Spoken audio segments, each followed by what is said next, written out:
Olá, hoje eu vou começar esse vídeo com uma pergunta. O que a DC Comics e Velozes e Furiosos têm em comum? Não Velozes e Furiosos 1, 2, mais especificamente Velozes e Furiosos 5. Então o que a DC Comics tem a ver com o Velozes e Furiosos 5?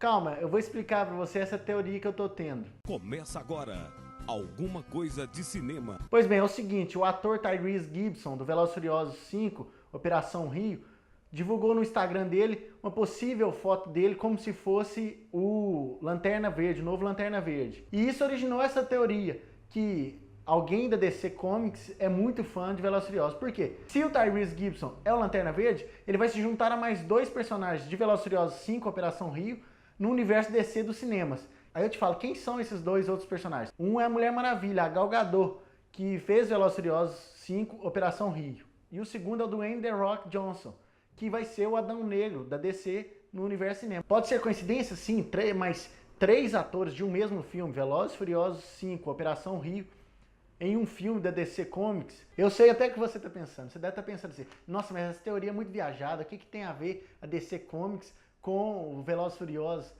E olha que eu podia viajar mais. E se a gente pensasse o seguinte, alguém da DC Comics, do universo DC no cinema, alguém que está selecionando esses atores, na verdade não é fã de Velozes e Furiosos 5, Operação Rio, mas sim do Rio de Janeiro.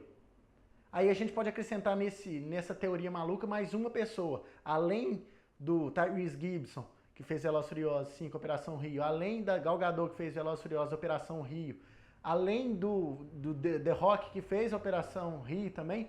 Se a pessoa da DC fosse fã do Rio de Janeiro, além desses três, a gente pode acrescentar o Jesse Eisenberg, que vai ser o Lex Luthor, que fez o Rio 1 e 2. Eu sei, essa teoria do Rio de Janeiro é mais viajada do que a primeira teoria. Mas isso é só uma brincadeira mesmo, é só pra gente descontrair um pouco dos nossos vídeos.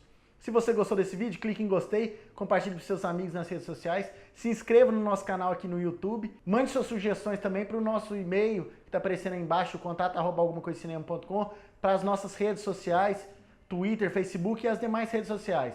É isso, um abraço, até a próxima e fui! Acesse algumacoisadecinema.com.